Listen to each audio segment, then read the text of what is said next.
In anime, there are shows you watch, and there are shows that haunt you, not because they're scary, but because they leave something behind. A whisper, a question, a feeling you can't quite name. Soul Eater was one of those. It wasn't just cool, it was cool before cool caught on. Drop this anime today, untouched, and it would still break the internet with its vibe alone. Asymmetrical drip, grinning moons, jazz-fueled madness. It felt like Tim Burton did acid and made Naruto. But beneath the chaos and Halloween swagger was something deeper, something darker, something real. It was a shonen about fear. A coming-of-age story wrapped in trauma, anxiety, friendship, and grief, told through a world where your inner demons literally tried to kill you. And even when the animation was peaking and the fights were cooking, it never stopped asking, what does it mean to have a soul? And why does it hurt so much to grow one? What about the others? I don't know. The madness is everywhere. I can't sense any wavelengths. Let's hurry. For years, Soul Eater was seen as that cool mid-2000s anime with the fire OP. But that's only half the story, because if you look again, if you really look, you'll find something way ahead of its time. A messy, beautiful, broken masterpiece that understood us better than we understood ourselves. This isn't just a breakdown. This is a requiem for a show that knew madness, loved courage, and found strength in the most unexpected place, your soul. Before we even talk plot, characters, or why someone named Death the Kid has dual pistols and OCD, we need to address the most unhinged, in-your-face, this ain't your average shonen part of Soul Eater, the style. Because this anime doesn't ask for your attention. It kicks your door down and starts redecorating your brain. It looks like your sketchbook took a shot of espresso, spiraled into a Tim Burton fever dream, then turned itself into an AMV at 2 a.m. with a Linkin Park backing track. The moment you see a sun that's laughing like it just watched you trip on your own dignity, you realize this show doesn't care about normal. And that's what makes it special. It wants you to feel off balance. It wants your eyeballs to panic a little. And that's not just style, that's storytelling.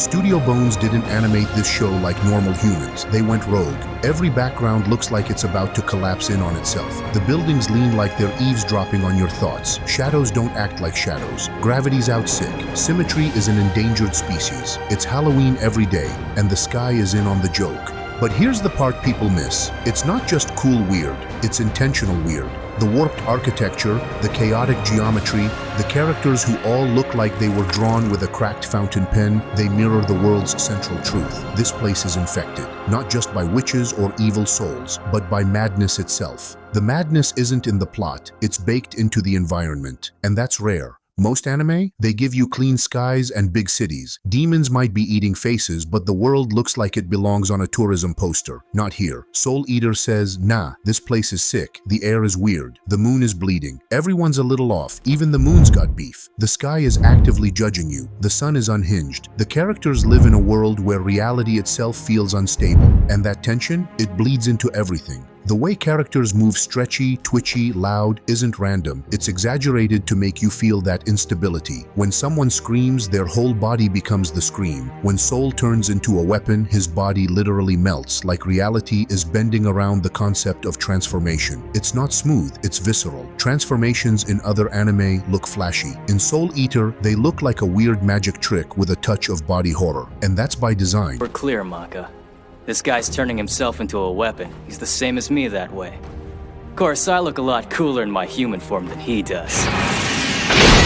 This wasn't a time when anime was doing stuff like this. It dropped in 2008, during peak headband shonen era. We were knee-deep in chakra, bankai, and nakama speeches. Then Soul Eater showed up with thick outlines, chaotic architecture, and a gothic color palette that made it look like Halloween learned parkour. It didn't look like anime at the time. It barely looked like it was made for TV. It looked like it should have been projected onto the wall of a punk rave. And that boldness, that we don't care if you like this, we're doing it anyway, energy, that's what made it stand out. But here's the genius part, and this is where the I never thought of that energy kicks in. The art style doesn't just tell you what the world looks like, it tells you what the world feels like. The environment is emotionally reactive. Crona walks into a room, suddenly the walls feel narrower. The shadows seem longer. The room feels hostile because that's how Crona sees it. Maka feels pressure to be perfect. Suddenly, everything snaps into high contrast, high detail mode. The lines get sharper. The world looks like it's judging her. When Stein starts losing it, the screen literally starts spinning. The colors invert. The lines vibrate. You feel dizzy because he's dizzy. His madness is leaking into the animation itself. This is animation as psychology. You're not just watching madness, you're experiencing it. And that's way more immersive than just having a character monologue about how they're losing control. You see the control slipping. It's baked into the art direction. You know that feeling when your brain won't stop spinning and you're overthinking and everything feels slightly off? That's what this anime looks like. And Bones knew what they were doing. The thick black outlines weren't just edgy, they were clarity in chaos. In a world where everything's visually unstable, characters needed to pop to stay legible amidst the storm. It's why Medusa's magic feels like snakes glitching across the screen. It's why Death the Kid's attacks are literally symmetrical chaos. It's why Maka's scythe swings feel like exclamation points in a sentence full of question marks. The whole show is controlled madness. And it's not just about making things look cool, though let's be honest, everything looks cool. It's about setting up a mood, a vibe, a soul-level unease. Soul Eater doesn't tell you the world is insane. It shows you, frame by frame. And that's why the visuals matter. That's why the style isn't surface level. It's a character in itself. It's a part of the storytelling. It's a reflection of the themes of fear, pressure, instability, and emotional dissonance. Before anyone ever throws a punch or transforms into a weapon or screams about soul wavelengths, you already know what this show is about. Not because it tells you,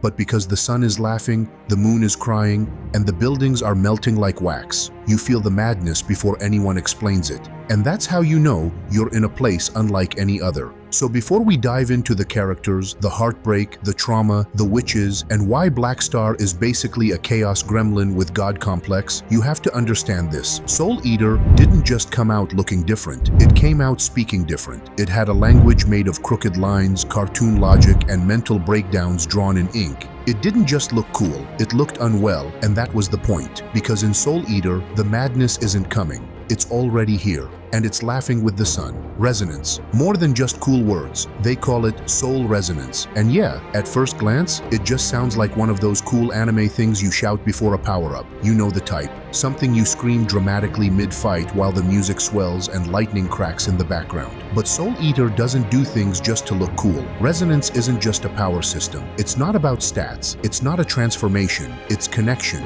Emotionally, spiritually, metaphysically. It's about two people aligning down to the core of who they are. Think about how wild that is for a second. In Soul Eater, you don't just swing a sword, you swing a person. And you better believe that person is judging your grip. Every battle is co-op mode with consequences. If you're not mentally in sync, the whole fight turns into a therapy session, mid-air. That's the game. Weapon and Meister aren't partners like Goku and Vegeta are partners. This isn't just a tag team, this is soul-level fusion. To resonate means to literally match your emotional wavelength with another person. And that's scary. It means you have to be honest, you have to be vulnerable. That's what makes Maka and Soul's bond so important. They don't just win because they trained hard or because they're special. They win because they're willing to understand each other. Every fight forces them to confront themselves. Soul's fear, Maka's pressure to be perfect. They don't power up by pushing those things away. They power up by dragging them out into the light and saying, yeah, I see this, and I'm still here with you.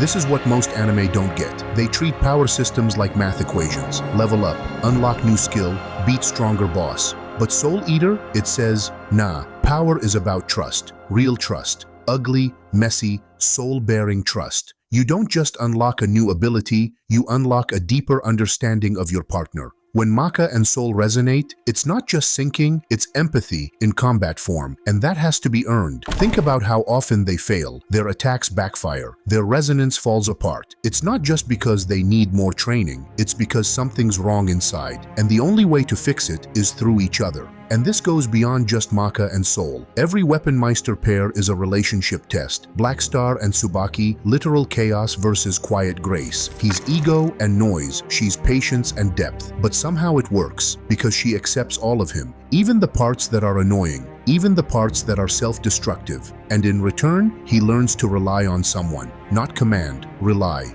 Then there's Kid and the Thompson sisters, two girls with trauma, abandonment issues, and trust walls the size of Texas, paired with a guy who demands perfect symmetry. You couldn't design a more unstable trio if you tried, but the show slowly lets them grow, bit by bit, until that resonance isn't forced, it's mutual, earned. And then we have Crona. Oh, Crona, the one who doesn't even know how to connect, who's been abused into emotional isolation, who literally says, "I don't know how to deal with this." That line wasn't quirky. That was a trauma response wrapped in gothic eyeliner. Crona's arc is what happens when someone wants to resonate but has no idea how. And the tragedy of it is that isolation becomes their power. Resonance through force, through control. Medusa doesn't teach Crona to connect. She teaches them to dominate, to twist resonance into a weapon of submission, which is the scariest part, because soul resonance at its worst can be corrupted, misused. It's not inherently good, it just reflects the bond it's built on. If that bond is twisted, the power becomes something monstrous. It becomes a mirror of the user's worst instincts. That's why it's so personal, so deep. Soul resonance isn't flashy, it's intimate. That's also why Maka and Soul's resonance can unlock the black blood without it destroying them. Because even though Soul's infected with madness, even though that darkness is lurking, Maka doesn't abandon him. She reaches in, and he lets her. There's that one scene, you know the one, where they enter each other's inner worlds, and suddenly, the battle stops being about enemies. It's about fear, self-loathing, doubt, and the only way to get through it is to hold hands and walk into the dark together. What anime does that? What shonen in the middle of a battle says, let's stop and talk about how scared we are. Let's not yell, let's not rage, let's be honest and sit in it. Let's resonate. It's therapy disguised as action choreography, and it hits hard. Because in real life, that's way harder than any power-up. Trusting someone enough to be seen, fully, deeply, and knowing they'll stay anyway, that's peak courage. That's what Soul Eater is really about. Not just defeating witches or fighting for balance, but choosing to resonate with people, even when you're scared, especially when you're scared.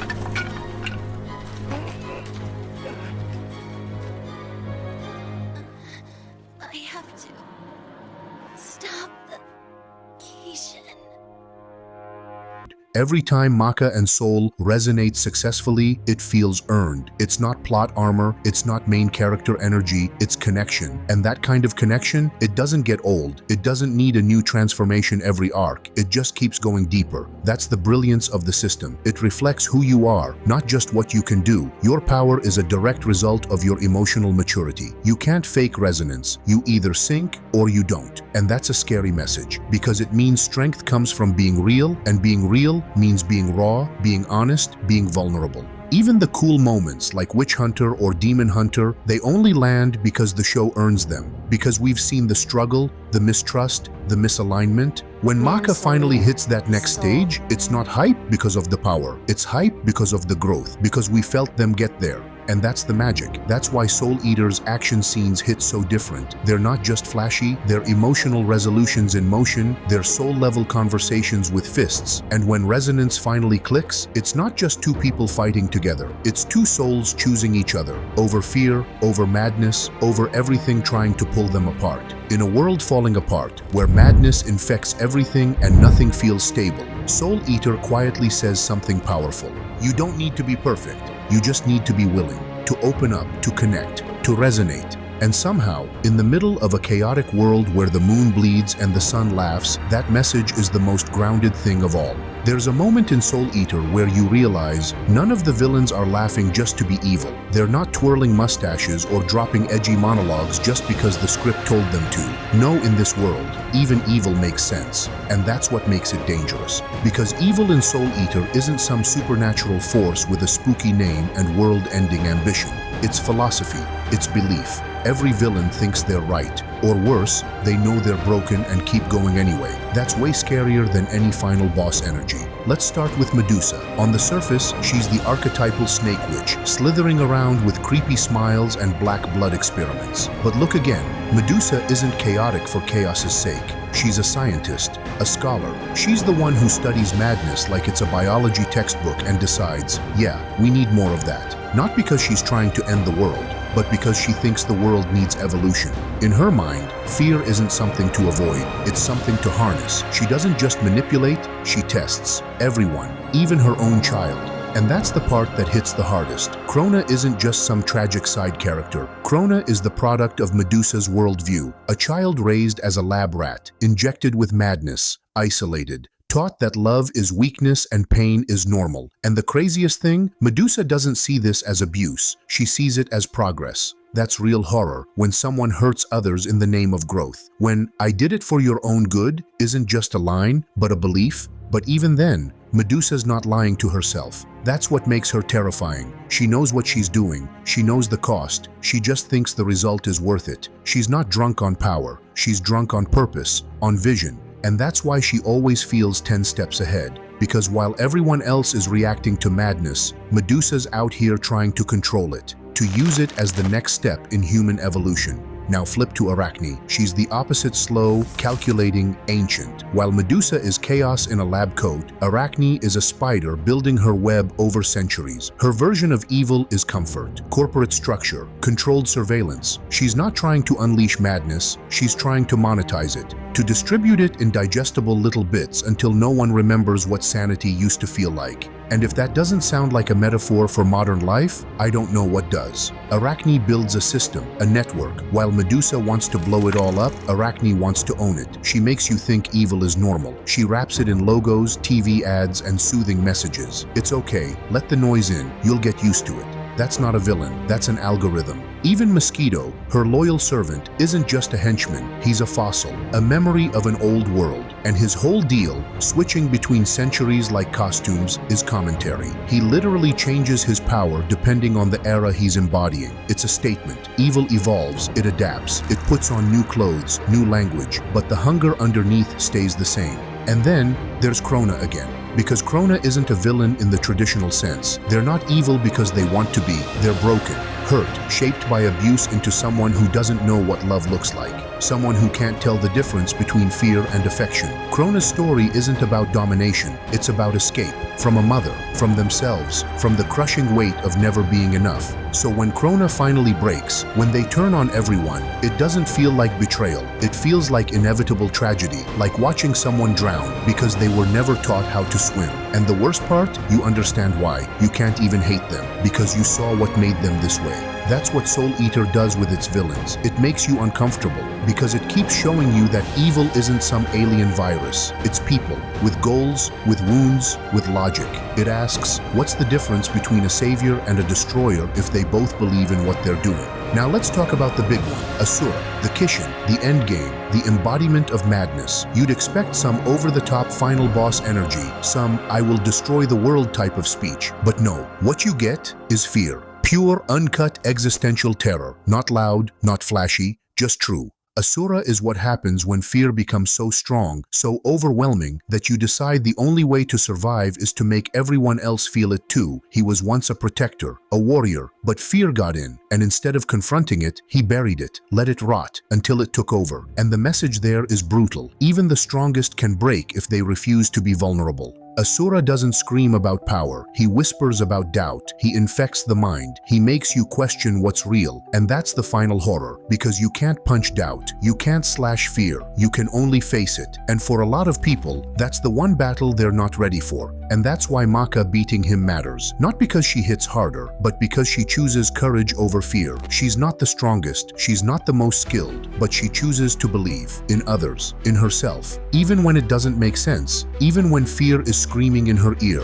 The final attack? It's not some legendary forbidden move. It's a regular punch. That's what makes it so powerful. Because in a world drowning in madness, the most radical act isn't destruction, it's clarity. A human fist, a steady soul, a refusal to break. Soul Eater doesn't tell you evil is evil. It tells you evil is reasonable. Evil is patient. Evil is trauma unprocessed and power unchecked. But it also says something else. If evil is just twisted connection, then salvation is untwisting it, bit by bit, through understanding, through resonance, through choosing to fight, not because you're strong, but because you care. The villains in Soul Eater weren't just evil. They were reflections of fear, of control, of loneliness. They were us if we stopped trying, if we gave in, and that's the scary part, but also the hopeful one. Because if evil can look like us, maybe, just maybe, redemption can too. Maka Albarn isn't the loudest, she's not the edgiest, she doesn't have demon arms or exploding powers or a tragic backstory you can package into a Tumblr aesthetic. She's not fan service, she's not the comic relief, she's not even the most powerful in terms of raw ability. But none of that matters because Maka is something rarer in anime protagonists. She's real, and she might just be the strongest one in the entire show without ever having to scream about it. She's a girl in a world that's constantly falling apart, surrounded by madness, by monsters, by broken people with broken souls, and yet she keeps going. She's the eye of the storm. While everyone else is dealing with trauma, corruption, betrayal, Maka becomes the constant, the anchor. Not because she's immune, but because she chooses to be. That's her superpower.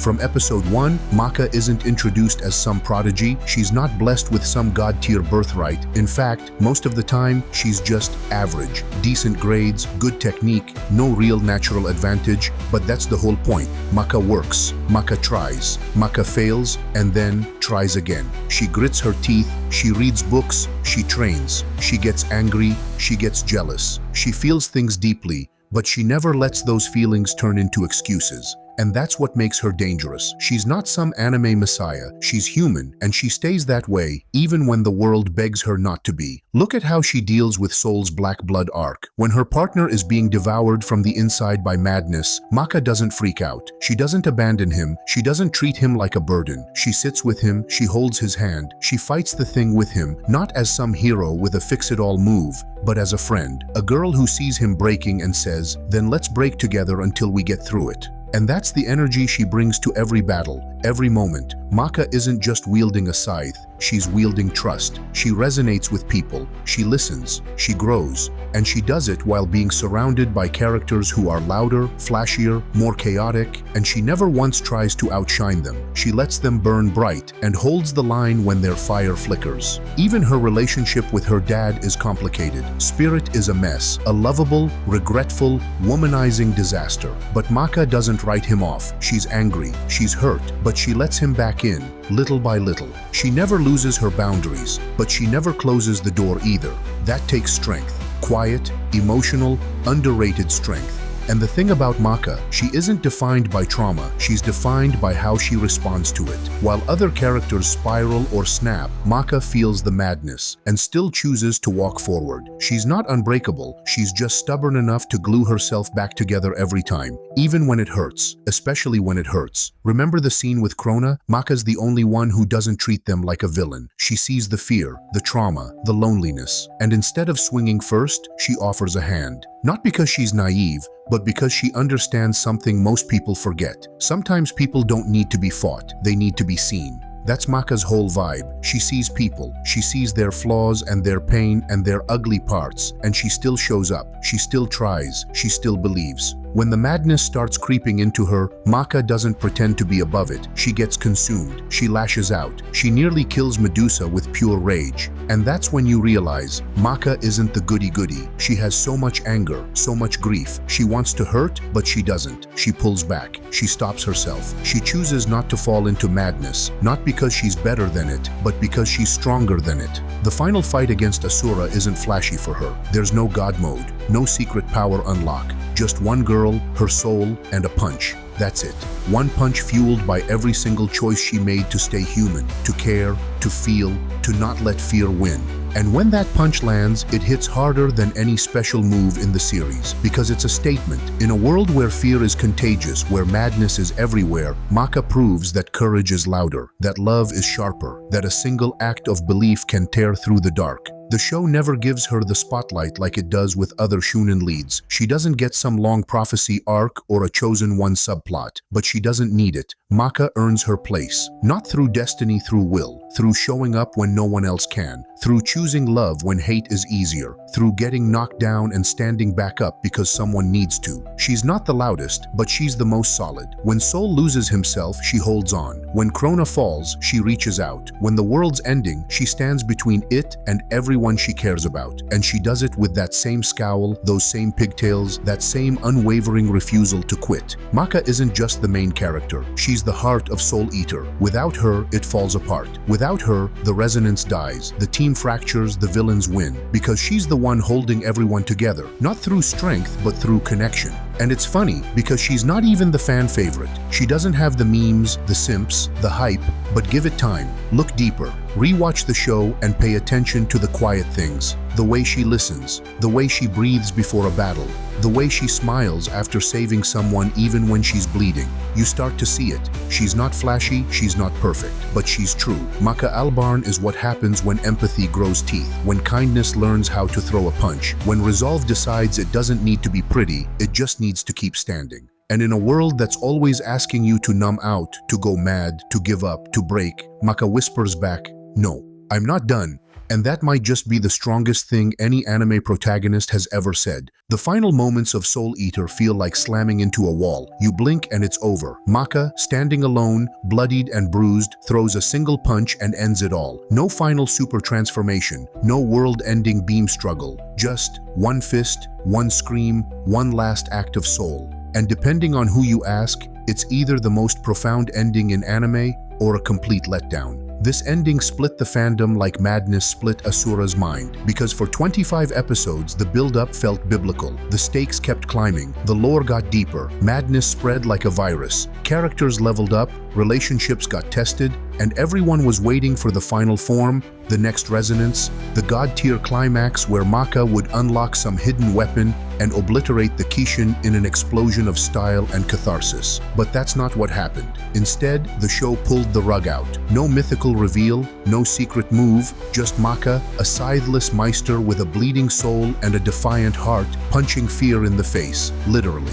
People were mad, forums lit up, some called it lazy writing, others called it rushed. This is it, they said? This is how we beat the embodiment of madness? It felt too clean, too simple. Like skipping the final boss and watching a cutscene where the protagonist just wins on pure emotion. But here's the thing, that was the point. Because Soul Eater was never about power. It was about will. It was about what keeps you grounded when everything is screaming at you to break. And the final scene was the ultimate test of that philosophy. In a world where every villain represents some form of pain, fear, or control, Maka doesn't overcome it by being stronger. She overcomes it by staying herself. Let's not forget what Asura was. Not just a monster, not just a Kishin. He was a metaphor for fear itself. Specifically, the kind of fear that whispers, that lingers, that makes you question your friends, your purpose, your identity. He didn't want to destroy the world. He wanted to wrap it in anxiety, smother it in doubt, break it with whispers, not war. And in the end, he almost does. He breaks death himself. He pushes every main character to the brink. He survives every strategy, every blade, every explosive spell, until Maka hits him. And not with some cosmic final attack, just a punch, raw, personal, human. And that's what made people uncomfortable, because it wasn't cinematic, it was emotional. Maka doesn't win because of some bloodline. She wins because she believes. She believes in courage, she believes in love. And yeah, that sounds corny, until you realize that in a world ruled by madness, love is the one thing that doesn't make sense. The one thing fear can't corrupt. It's poetic, it's bold, but it's also why people felt cheated. Because let's be honest, we're conditioned to expect escalation. We want the Dragon Ball treatment, the transformation, the flash, the hype moment where the screen explodes and the music hits and everything pays off in one giant, satisfying boom. But Soul Eater pulls a reverse. It strips all of that away and says, what if power isn't enough? What if power isn't the answer? And instead of asking you to cheer, it asks you to feel. And that's divisive. Because yeah, technically, the final fight was short, anticlimactic even, but emotionally, it was the loudest moment in the whole series. It was Maka finally standing alone, no scythe, no support, just her own soul. And for a character who was always defined by connection, that meant something. That was her growth. That was her ascension. Still, you can't blame the disappointment. The anime didn't adapt the full manga. It skipped arcs, changed character dynamics, and didn't explain key things about Asura or the nature of the Kishin. So for a lot of viewers, the final punch didn't feel like the result of build-up. It felt like a shortcut, like the writers got tired and hit fast forward. But if you step back and look thematically, it lands. It lands hard. Because the show started with Maka, not death, not soul, Maka, her quiet strength, her heart, her refusal to let the world tell her how to feel, and ending with her, bare-fisted, screaming at the embodiment of fear, that's not just a twist, that's full circle. It's almost punk rock in how anticlimactic it is. A middle finger to every power level chart. A reminder that not all anime finales need explosions to be explosive. Sometimes the loudest ending is the quietest one. Sometimes a girl just needs to punch fear in the teeth. And sure, maybe the animation dipped, maybe the pacing got weird, but emotionally, it said everything Soul Eater was trying to say since episode 1. That courage isn't loud, that love isn't weak, that madness can be contagious, but so can hope. And in a genre packed with chosen ones and destiny scrolls, Maka stood alone, average and scared and angry, and she still chose to fight. Not because she had to, not because she was special, but because it was right. The ending isn't perfect, but it's powerful. And that's why it still echoes, even if it split us in half. When Soul Eater dropped in 2008, it looked like another stylish action anime with Halloween aesthetics, sick animation, and a lot of yelling. And it was. But hidden beneath the skulls, the screaming, and the swirling madness, there was something else. Something a little too bold, too strange, too deep for its time. It wasn't just trying to be cool. Soul Eater was trying to say something. And even if people didn't hear it back then, it's louder now than ever. Because Soul Eater didn't follow the rules. Not really. It had the setup of your typical shonen. Students training to be stronger, power systems with wild names, a big bad guy infecting the world. But the way it handled those ideas, weirdly mature. It made the bold choice of treating madness and fear as more than just cool themes. It turned them into infections, spreading through characters, conversations, and decisions. And that's where it stepped into something timeless. Think about it. Way before shows like Mob Psycho 100 and Jujutsu Kaisen started digging into mental health and inner darkness, Soul Eater was already doing it. Crona wasn't just an awkward character, they were a walking manifestation of trauma. Black Star wasn't just loud, he was dealing with legacy anxiety. Soul wasn't just edgy, he was wrestling with imposter syndrome and corruption from within. This anime said, let's take your demons and put them on the battlefield, literally, and then made you care about them. But the reason it didn't fully click with mainstream audiences at the time is because Soul Eater was straddling two eras. It came out right before the golden age of peak seasonal anime, before fandoms dissected every frame on TikTok, before mental health was a conversation we actually took seriously in the genre. In 2008, if your anime didn't end with a power-up and a cool pose, people didn't really know what to do with it. And Soul Eater said, screw that. How about a punch powered by courage instead?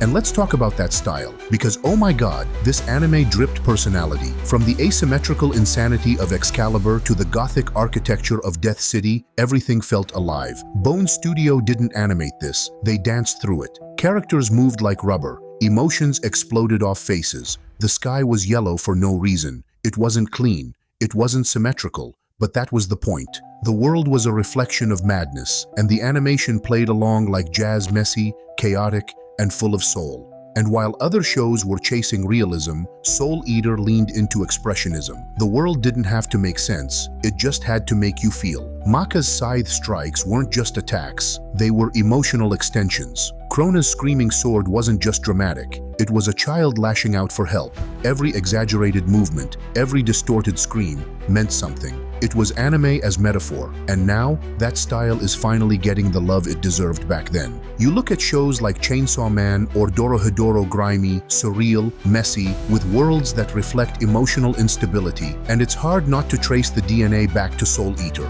It walked so they could run. It told us that your protagonist doesn't need to be destined, your villain doesn't need to be evil, and your world doesn't need to make sense to hit where it hurts. And the character writing, Soul Eater did something wild for a shonen. It let everyone grow at different emotional speeds. There's no chosen one who solves everything. No power rankings. Maka is strong because she feels. Soul is strong because he listens. Black Star is strong because he fails and learns humility. Tsubaki is strong because she forgives. Crona is strong because they ask for help. That's not just character development. That's life lessons in disguise. This show told its viewers, you are not broken because you're scared. You're human and you can still fight. And the crazy part? It was doing all this while still being wildly entertaining. Firefights, weapon transformations, eccentric teachers, chaotic school life. Soul Eater had the sauce. But under that sauce was a message most anime in 2008 weren't bold enough to deliver. Your soul matters, your feelings matter, your resonance with others. That's the real power. That's how you grow. That's how you win.